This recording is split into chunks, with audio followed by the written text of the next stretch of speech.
السلام علیکم ورحمۃ اللہ وبرکاتہ۔ بسم اللہ الرحمن الرحیم، الصلاۃ والسلام علی رسولہ الکریم۔ جی الحمدللہ، معارف الحدیث، آج حدیث نمبر 14 اور 15 میں آپ کے ساتھ ڈسکس کروں گا۔ آلموسٹ یہ بھی وہی، چونکہ کتاب الایمان کا تذکرہ چل رہا ہے تو کتاب الایمان میں شہادتین کے اوپر بہت زیادہ فوکس کیا گیا ہے، تو ہم ہر حدیث کا اپنا ایک انداز ہے ہم سے بیان ہونے کا، اور رسول اللہ صلی اللہ علیہ وسلم نے مختلف انداز سے ہمیں مختلف طرح سے ہمیں باتیں، حکمت والی باتیں بتائی ہیں۔ پہلی حدیث ہے حدیث نمبر 14 کتاب الایمان، عن معاذ بن جبل قال قال لي رسول الله صلی اللہ علیہ وسلم مفاتیح الجنة شہادۃ ان لا الہ الا اللہ۔ دوسری حدیث ہے عن ابی ذر قال اتیت النبی صلی اللہ علیہ وسلم وعلیہ ثوب ابیض وهو نائم ثم اتیته وقد استيقظ فقال ما من عبد قال لا الہ الا اللہ ثم مات على ذلك الا دخل الجنة قلت وإن زنا وإن سرق قال وإن زنا وإن سرق قلت وإن زنا وإن سرق قال وإن زنا وإن سرق قلت وإن زنا وإن سرق قال وإن زنا وإن سرق على رغم أنف أبي ذر، رواہ البخاری و مسلم۔ پہلی حدیث مسند احمد کی ہے۔ پہلی حدیث آپ کے سامنے ذکر کرتا ہوں، ان معاذ بن جبل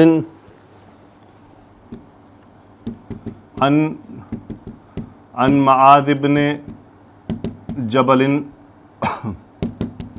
رضی اللہ عنہ قال، اب یہ معاذ بن جبل رضی اللہ عنہ فرمایا، قال لی رسول اللہ صلی اللہ علیہ وسلم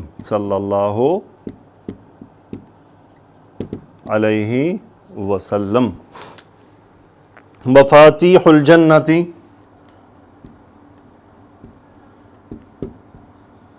مفاتیح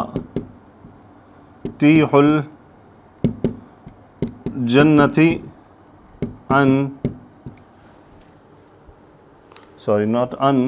مفاتیح الجنت شہادت ان لا الہ الا اللہ، شہادت ان لا الہ الا اللہ۔ معاذ بن جبل رضی اللہ تعالیٰ عنہ سے روایت ہے، قالا، یہ ان کے بارے میں کہ فرمایا، قال رسول اللہ صلی اللہ علیہ وسلم، لی لام حرف جر، لی یہ معاذ رضی اللہ تعالیٰ عنہ کی طرف ریورٹ ہو رہا ہے، رسول اللہ صلی اللہ علیہ وسلم فاعل قالا، رسول اللہ صلی اللہ علیہ وسلم نے مجھ سے فرمایا، یعنی معاذ رضی اللہ تعالیٰ عنہ سے کیا فرمایا؟ مفاتیح، مفتاح کی جمع ہے، مفتاح چابی کہتے ہیں، مفاتیح الجنت مرکب اضافی، جنت کی چابیاں کیا ہے؟ شہادت، جنت کی چابیاں کیا ہے؟ اب یہ مفاتیح کا بدل ہے، کیا ہے؟ شہادت ان لا الہ الا اللہ، ان حرف مصدریہ، لا نفی کا، نفی جنس، اللہ کے سوا کوئی معبود نہیں، اللہ کے سوا کوئی معبود نہیں، یہ جنت کی چابی ہے۔ اگلی حدیث میں ہم چلتے ہیں، وہ ابو ذر رضی اللہ تعالیٰ عنہ کی طرف سے ہے، انہوں نے روایت کی ہے،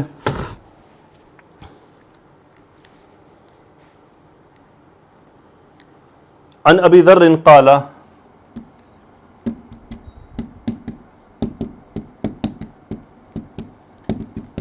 قال اتیت النبی صلی اللہ علیہ وسلم، اتیت النبی صلی اللہ علیہ وسلم، اتیت النبی صلی اللہ علیہ وسلم وعلیہ ثوب ابیض،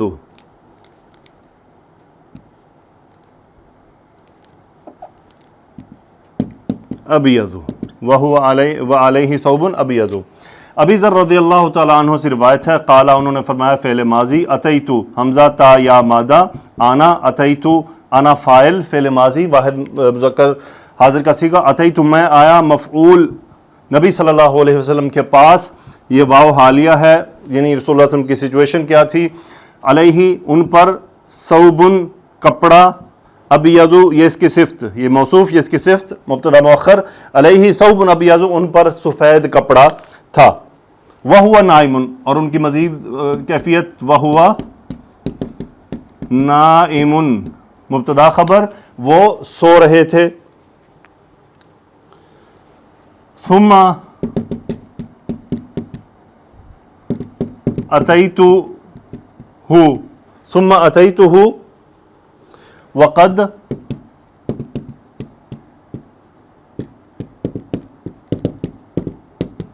استيقظ وهو نائم، وہ سو رہے تھے. ثم پھر اس کے بعد فوراً یعنی اگلی بات اتیتہ سیم ہو مفعول سیم نبی صلی اللہ علیہ وسلم، اتیتہ میں ان کے پاس آیا. اور اب حالت کیا تھی؟ قد ماضی قریب کے لیے تاکید، استيقظ باب استفعال، واو قاف وا مادہ جاگنا، و استيقظ فعل ماضی واحد مذکر غائب کا صیغہ، وقد استيقظ وہ جاگ چکے تھے. فقال ما من عبد، رسول اللہ صلی اللہ علیہ وسلم نے فرمایا فعل ماضی، ما من عبد بندوں میں سے کوئی بندہ، ما من عبد یعنی من عبد بندوں میں سے کوئی بھی بندہ، ما من عبد قال لا الہ الا اللہ ثم مات، اس نے کہا یعنی اس بندے نے کہا، بندوں میں سے کسی بندے نے کہا، جب کہا لا الہ الا اللہ، اللہ کے سوا کوئی معبود نہیں ہے، مقولہ قالا کا، ثم پھر عطف کے لیے ماتا، میم واو تا ماتا مادہ اس کا، باب نون ماتا یموت مرنا، ماتا فعل ماضی واحد مذکر غائب، ثم ماتا پھر وہ مر گیا. علی ذالک متعلق فعل علی ذالک اس پر، یہ اشارہ کسے؟ علی ذالک، یہ ذالک یہ ہے کہ لا الہ الا اللہ، یعنی اسی حالت پر اس کی موت آ گئی اسی یقین کے ساتھ. الا دخل الجنہ، سوائے اس کے کہ وہ جنت میں داخل ہوا. داخلہ فعل ماضی، داخل یدخل ہوا فاعل، جنت مفعول، داخل الجنہ، الا داخل الجنہ یعنی وہ جنت میں ضرور داخل ہوگا. اس کے بعد بڑا پیارا ایک پوائنٹ شروع ہو جاتا ہے، معاذ رضی اللہ تعالیٰ عنہ کا بار بار تکرار کرنا. یعنی معاذ رضی اللہ تعالیٰ ابی ذر رضی اللہ تعالیٰ عنہ نے یہ خوشخبری سنی تو لیکن اس کے بعد ان کے ذہن میں ایک سوال پیدا ہوا، وہ سوال انہوں نے رکھا. قلت، وہ فرماتے ہیں میں نے کہا، انا فاعل فعل ماضی، قلت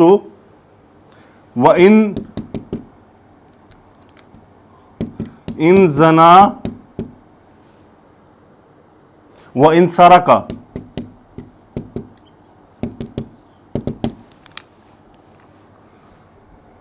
ان مصدریہ زنا یزنی، زنا یزنی زنا کرنا، وَإِن زنا زنا فعل ماضی واحد مذکر غائب، وَإِن زنا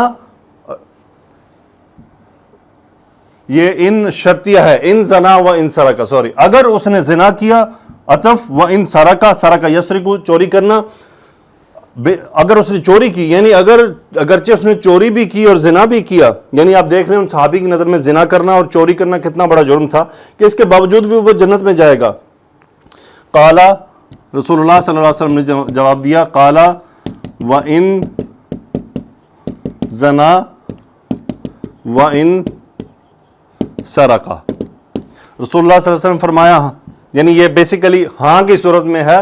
قال آپ صلی اللہ علیہ وسلم فرمایا وَإِن زَنَا وَإِن سَرَقَ، اگرچہ اس نے چوری کی اور اگرچہ اس نے زنا بھی کیا ہو. اس کے بعد یہ بات ریپیٹ ہوتی ہے. پھر معاذ رضی اللہ تعالیٰ نے دوسری بار یہ بات کی، رسول اللہ صلی اللہ علیہ وسلم نے دوسری بار سیم جواب دیا. 3 بار انہوں نے یہ فرمایا ابی ذر رضی اللہ تعالیٰ نے کہ اگرچہ اس نے چوری کی، اگرچہ اس نے زنا کیا، رسول اللہ صلی اللہ علیہ وسلم نے تینوں بار سیم جواب دیا. اور آخری بار آپ نے فرمایا علی رغم انف، علی رغم انف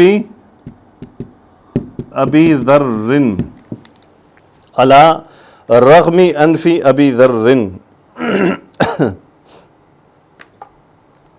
اچھا، اس کا مطلب ہوتا ہے علی رغم انفی، انف کہتے ہیں ناک کو، رغم کہتے ہیں، رغمن ہوتا ہے مٹی میں، مٹی آلودہ ہونا، اور تزلل کے معنی میں آتا ہے. یعنی علی رغم کہ ابو ذر کی ناک خاک آلودہ ہو، ابو ذر کی ناک خاک آلودہ ہو. یعنی ابو ذر رضی اللہ تعالیٰ عنہ یہ سمجھ رہے تھے کہ شاید زنا کرنے والا اور چوری کرنے والا جنت میں نہیں جائے گا. رسول اللہ صلی اللہ علیہ وسلم نے انہیں یہ سختی سے جواب دیا کہ ابو ذر کی ناک خاک آلودہ ہو، وہ کیوں نہیں جنت میں جائیں گے، چاہے انہوں نے چوری کی ہو، چاہے انہوں نے زنا کیا ہو، لیکن لا الہ الا اللہ کا صدق کے دل سے انہوں نے یقین رکھا ہو. گناہ بتقاضا بشریت ہو جاتے ہیں، لیکن انسان کو گناہوں سے بچنا چاہیے، استغفار کرنا چاہیے. اللہ تعالیٰ توبہ کی توفیق عطا فرماتا رہے اور انسان کو اپنی توبہ پر پکا رہنے کی کوشش کرنی چاہیے. بہرحال اس حدیث سے مقصد یہ نہیں لیا جائے گا کہ ایک انسان کو زنا یا چوری کی اجازت مل گئی ہے، لیکن یہ کیفیت کا ہے، ایک کیفیت کی بات ہے. اس کی تشریح پر آتے ہیں. اس حدیث میں بھی لا الہ الا اللہ کہنے سے مراد پورے دین توحید یعنی اسلام پر ایمان لانا اور اس کو اختیار کرنا ہے. بے شک جو شخص اس دین توحید پر صدق کے دل سے ایمان رکھتا ہو وہ ضرور جنت میں جائے گا. اب اگر بالفرض ایمان کے باوجود اس نے گناہ بھی کیے ہوں تو اگرچہ کسی وجہ سے وہ معافی کا مستحق ہوگا تو اللہ تعالیٰ گناہوں کو معاف فرما کے بغیر کسی عذاب کے اس کو جنت میں داخل کر دے گا. اور اگر وہ معافی کا مستحق نہ ہوگا تو گناہوں کی سزا پانے کے بعد وہ جنت میں جا سکے گا. بہرحال دین اسلام پر صدق کے دل سے ایمان رکھنے والا ہر شخص جنت میں ضرور جائے گا، اگرچہ وہ دوزخ میں گناہوں کی سزا بھگتنے کے بعد ہی جائے. ابو ذر رضی اللہ تعالیٰ عنہ نے جو بار بار سوال دہرایا تو اس کی وجہ غالباً یہ تھی کہ چوری اور زنا کو سخت ناپاک گناہ سے جاننے کی وجہ سے ان کو اس پر تعجب ہوا کہ ایسے ناپاک گناہ کرنے والے بھی جنت میں جا سکیں گے. گویا اس وقت تک انہیں یہ مسئلہ معلوم نہ تھا. آج ہم جیسوں کو حضرت ابو ذر رضی اللہ تعالیٰ عنہ کی اس تعجب اور اس سوال کی وجہ سمجھنا اس لیے مشکل ہو گیا کہ ہم نے اسلام ہی میں آنکھ کھولی اور یہ موٹی موٹی باتیں ہم کو گھروں ہی میں معلوم ہو جاتی ہیں. واللہ عالم بالصواب. حدیث نمبر 16 آپ کے ساتھ میں شیئر کر دیتا ہوں. ان عثمان بن عفان رضی اللہ تعالی عنہ قال رسول اللہ صلی اللہ علیہ وسلم من مات وهو يعلم انه لا الہ الا اللہ دخل الجنہ. اس حدیث کو بھی ہم دیکھ لیتے ہیں. حدیث نمبر 16 بہت ہی پیارے ہمارے صحابی امیر المومنین عثمان بن عفان رضی اللہ تعالی عنہ رسول اللہ صلی اللہ علیہ وسلم کے داماد، ان سے یہ روایت ہے. قال رسول اللہ صلی اللہ علیہ وسلم قال رسول اللہ صلی اللہ علیہ وسلم من مات وہو یعلم من مات وہو یعلم انہ لا الہ الا اللہ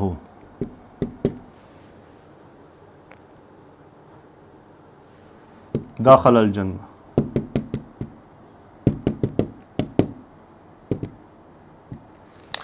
رسول اللہ صلی اللہ علیہ وسلم نے فرمایا قال فعل ماضی رسول فاعل من جو ماتا فعل ماضی واحد مذکر غائب جو مرا ہوا اس کا فاعل یہ حال ہے اس کا. وَهُوَ يَعْلَمُ ہوا مبتدا يَعْلَمُ خبر علم يَعْلَمُ جاننا فعل مضارع واحد مذکر غائب اس حال میں مرا کہ وہ جانتا ہے انہ لا الہ الا اللہ کہ ہوا کہ وہ ہے لا الہ الا اللہ، یعنی یہ اٹ کے میننگ میں آ رہا ہے کہ اٹ از لا الہ الا اللہ. وہ یہ چیز ہے جو اس کے بارے میں وہ جانتا ہے کہ اللہ کے سوا کوئی معبود نہیں. اس پر پھر انہ کی حرف تاکید.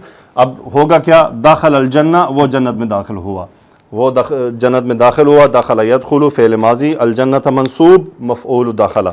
اس حدیث کے تشریح میں لکھا ہے اس حدیث میں بھی لا الہ الا اللہ پر یقین ہونے سے مراد وہی دین توحید پر ایمان رکھنا ہے اور دخول جنت کے وعدہ کا مطلب بھی وہی ہے جو اوپر مذکور ہو چکا. اپنے پورے اعمال نامہ کے تقاضے کے مطابق اللہ کی رحمت سے ابتدا ہی میں یا گناہوں کی کچھ سزا بھگت کر ہر صاحب ایمان جنت میں ضرور جائے گا انشاءاللہ. اگلی حدیث کے ساتھ آپ کے ساتھ اگلی بار آؤں گا. وہ حدیث تھوڑی سی لمبی ہے اور انشاءاللہ ہمیں نئی بات سننے کو ملے گی. کوشش کریں یہ جو میں اپنی طرف سے کاوش کر رہا ہوں اس کو شیئر کریں اپنے بھائیوں کے ساتھ، اپنی بہنوں کے ساتھ، اپنے دوستوں کے ساتھ. اللہ تعالی ہمیں ان احادیث کو سمجھنے اور ان پر عمل کرنے کی توفیق عطا فرمائے. دیکھیں جس وقت آپ یہ سن رہے ہوتے ہیں یا میں یہ بول رہا ہوتا ہوں تو یہ تمام وہ اذکار کی کیفیات ہیں. تو ان اذکار کی کیفیات میں اللہ کے فرشتے اور اللہ کی رحمت ہمیں ڈھانپ لیتی ہے. اس صورت میں ہمیں اللہ سے دعا کرنی چاہیے. آپ میری استقامت کی دعا کریں، آپ میرے اعمال کی اصلاح کی دعا کریں، آپ میری خیریت کی دعا کریں، آپ میرے لیے توفیق کی دعا کریں، آپ میرے لیے یہ دعا کریں کہ میں ریاکاری سے بچا رہوں، آپ میرے لیے یہ دعا کریں کہ میں ظاہر اور باطن میرا ایک ہو، آپ میرے لیے یہ دعا کریں کہ اللہ مجھ سے یہ عمل قبول فرما لے۔ اللہ تعالیٰ سے دعا ہے اللہ تعالیٰ آپ سب کو آسانیاں عطا فرمائے، آپ سب کی تمام کاوشیں قبول فرمائے، اللہ تعالیٰ ہمیں تمام بیماریوں سے محفوظ رکھے۔ سبحانک اللہم و بحمدک، نشہد ان لا الہ الا انت، نستغفرک و نتوب الیک۔ اللہم صلی علی سیدنا و مولانا محمد و علی آلہ و صحبہ و بارک وسلم، آمین یا رب العالمین۔